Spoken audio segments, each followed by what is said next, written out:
11 വർഷക്കാലം നിന്ന ഒരു അപമാനത്തിൽ നിന്ന് ഒരു അധ്യാപകൻ രക്ഷപ്പെട്ട വാർത്തയാണ്. കോപ്പിയടി പിടികൂടിയതിന് പ്രതികാരമായി പീഡനക്കേസിൽ കുടുക്കിയ അധ്യാപകന് 11 വർഷത്തിന് ശേഷമാണ് നീതി കിട്ടുന്നത്.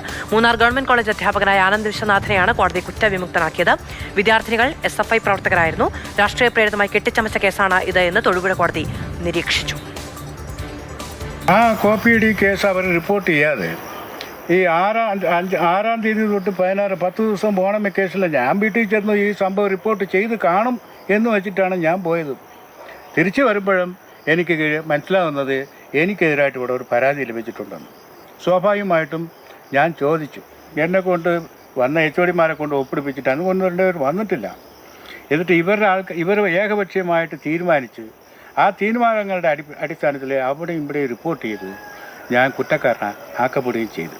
2 സിൻഡിക്കേറ്റ് അംഗങ്ങളെ ഉൾപ്പെടുത്തിക്കൊണ്ടുള്ള ഒരു എൻക്വയറി കമ്മിറ്റി രൂപീകരിക്കുകയും അവർ എൻക്വയറി നടത്തുകയും ആ എൻക്വയറി റിപ്പോർട്ടിനകത്ത് നിഗൂഢമായ രീതിയിൽ, അതായത് പ്രിൻസിപ്പലിൻ്റെ ഭാഗത്തുള്ള ലാപ്സസും എക്സാം ഇൻവിജിലേറ്ററൊക്കെ ആളുടെ ഭാഗത്തുണ്ടായ വീഴ്ചയും ഇതെല്ലാം കൂടി കാണിച്ചിട്ടുള്ള റിപ്പോർട്ട് വന്നത് 2 കുട്ടികളെ ഡീബാർ ചെയ്യുകയും ചെയ്തിരുന്നു. അന്ന് നടന്ന കാര്യങ്ങളെല്ലാം കോടതിക്ക് തെളിഞ്ഞിട്ടുണ്ട്. എന്നിട്ട് ഇനിയാണ് എൻ്റെ തടഞ്ഞു വെച്ച ആനുകൂല്യങ്ങളൊക്കെ 4-4.5 കൊല്ലമായിട്ടും ഒരുപാട് പീഡനങ്ങൾ സഹിച്ചിട്ടുണ്ട്.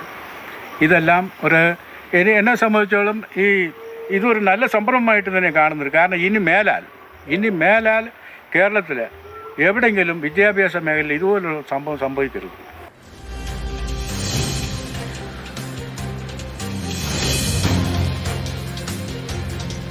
ജെയിൻ എസ് രാജു വിവരങ്ങളുമായി ചേരുകയാണ്. ജെയിൻ, കോപ്പിയടി പിടിക്കുന്നു, അതിൽ കോപ്പിയടിച്ചു എന്ന് രേഖപ്പെടുത്തപ്പെടുകയും വിദ്യാർത്ഥികൾ ഡീബാർ ചെയ്യപ്പെടുകയും ചെയ്യുന്നു. അതിനുശേഷം ഈ അധ്യാപകനെതിരെ പീഡന പരാതി ഉന്നയിക്കപ്പെടുന്നു. അതിന് ഗൂഢാലോചനയിൽ പ്രിൻസിപ്പൽക്കടക്കം പങ്കുണ്ട് എന്ന തരത്തിലുള്ള വാർത്തകളാണ് വരുന്നത്. കോടതി നിരീക്ഷണം എന്താണ്? കോടതി കൃത്യമായി തന്നെ ഇതിൽ രാഷ്ട്രീയ ഇടപെടൽ ഉണ്ടായിട്ടുണ്ട് എന്ന് കണ്ടുകൊണ്ട് തന്നെയാണ് ഈ കേസിൽ ഇദ്ദേഹത്തെ കുറ്റവിമുക്തനാക്കിയിരിക്കുന്നത്. പ്രിൻസിപ്പൽ, അതോടൊപ്പം തന്നെ സ്റ്റാഫ് കൗൺസിൽ അടക്കം ഈ കേസുമായി ബന്ധപ്പെട്ട് അനധികൃതമായി ഇടപെട്ട ആളുകൾക്കെതിരെ ഉള്ള പരാമർശങ്ങളും ഈ ഉത്തരവിലുണ്ട്. 2011 ഈ കേസ് നടക്കുന്നത്. 2011 എക്സാമിന് കോപ്പിയടി 5 കുട്ടികൾ കോപ്പിയടിച്ചത് പിടികൂടുകയാണ്. ആ വിവരം കൃത്യമായി പ്രിൻസിപ്പാൾ അടക്കമുള്ളവരെ അറിയിക്കുന്നു. പക്ഷേ കോളേജ് അധികൃതർ ഇത് കൃത്യമായി യൂണിവേഴ്സിറ്റിക്ക് റിപ്പോർട്ട് ചെയ്യുന്നില്ല. പകരം മൂന്നാർ CPM-ന്റെ ഏരിയ കമ്മിറ്റി ഓഫീസിൽ വെച്ച് ഈ അധ്യാപകനെതിരെ ഒരു പീഡന പരാതി എഴുതി തയ്യാറാക്കുകയാണ്. 5 കുട്ടികളാണ് ഉണ്ടായിരുന്നത്. ഇവരുടെ പരാതിയിൽ 4 കേസുകൾ ഈ അധ്യാപകനെതിരെ എടുത്തു.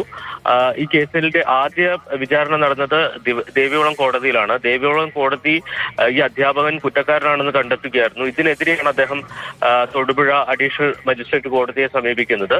ആ കോടതിയാണ് ഇപ്പോൾ അദ്ദേഹത്തെ കുറ്റവിമുക്തനാക്കിയിരിക്കുന്നത്. ഈ 11 വർഷക്കാലം പൊതുസമൂഹത്തിന് മുന്നിൽ വിദ്യാർത്ഥിനികളെ ലൈംഗികമായി ചൂഷണം ചെയ്യാൻ ശ്രമിച്ച ഒരു അധ്യാപകൻ എന്ന നിലയിൽ ആണ് അദ്ദേഹത്തെ കണ്ടിരുന്നത്. അതിൽ നിന്നാണ് ഒരു 11 വർഷത്തിന് ശേഷം ഇപ്പോൾ അദ്ദേഹത്തിന് മോചനം ലഭിക്കുന്നത്. തീർച്ചയായിട്ടും ഇനി വരും ദിവസങ്ങളിലും ഇതുമായി ബന്ധപ്പെട്ട് കൂടുതൽ നടപടിയിലേക്ക് അധ്യാപകൻ പോകും എന്നാണ് കരുതുന്നത്.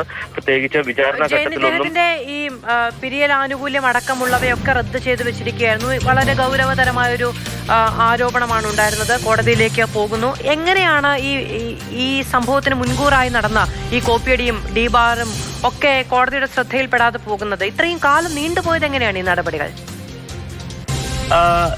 മാധു, ഇതൊരു നീണ്ട കാലത്തെ പ്രശ്നങ്ങൾ ഇതിന് പിന്നിലുണ്ട്. ഒരു ഒറ്റപ്പെട്ട സംഭവം എന്ന നിലയിൽ പെട്ടെന്നുണ്ടായ ഈ അധ്യാപന കൊടുക്കുന്ന നടപടിയായിരുന്നില്ല. ദീർഘനാളായി അദ്ദേഹം അവിടെ അധ്യാപകനായി ചുമതലയേറ്റത് മുതൽ അവിടെ ഉണ്ടായിരുന്ന സഹ അധ്യാപകരും അതോടൊപ്പം പ്രിൻസിപ്പളും അടക്കമുള്ള ആളുകളും തമ്മിൽ ചില തർക്കങ്ങൾ ഉണ്ടായിരുന്നു.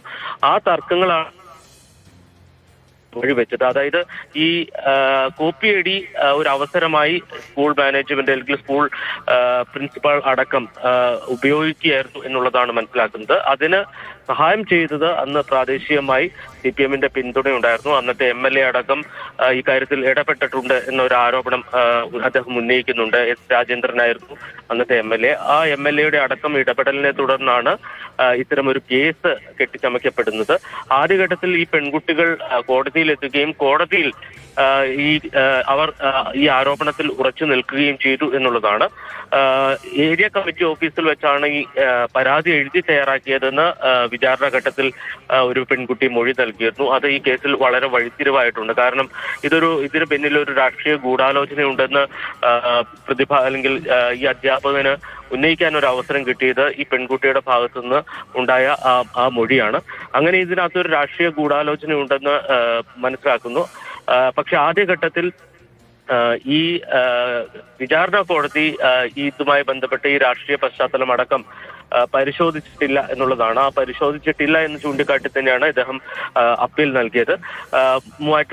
തൊടുപുഴ കോടതിയിൽ ഇക്കാര്യങ്ങൾ കൃത്യമായി തന്നെ ബോധിപ്പിക്കാൻ ഈ പ്രതിഭാഗം അഭിഭാഷകന് കഴിഞ്ഞു.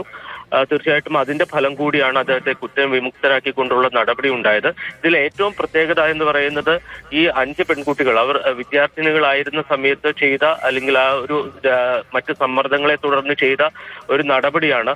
ആ നടപടി അതിനുശേഷം പിന്നീട് ഈ വിചാരണ ഘട്ടത്തിലൊന്നും തിരുത്താൻ ശ്രമിക്കാതെ ആ പഴയ തെറ്റ് അല്ലെങ്കിൽ സത്യം തുറന്നു പറയാതെ അവർ ഈ അധ്യാപകനെ കൊടുക്കാൻ തന്നെ ശ്രമിച്ചു എന്ന് തന്നെയാണ് ഇതിനകത്തിൽ ഏറ്റവും പ്രത്യേകതയുള്ളത്. അതായത് ഈ വിഷയത്തിൽ ഒരു മാനസാന്തരം ഈ കുട്ടികൾക്ക് ഉണ്ടായിട്ടില്ല. അതോടൊപ്പം തന്നെ രാഷ്ട്രീയമായിട്ടുള്ള ഇടപെടലും ഉണ്ടായിരുന്നു.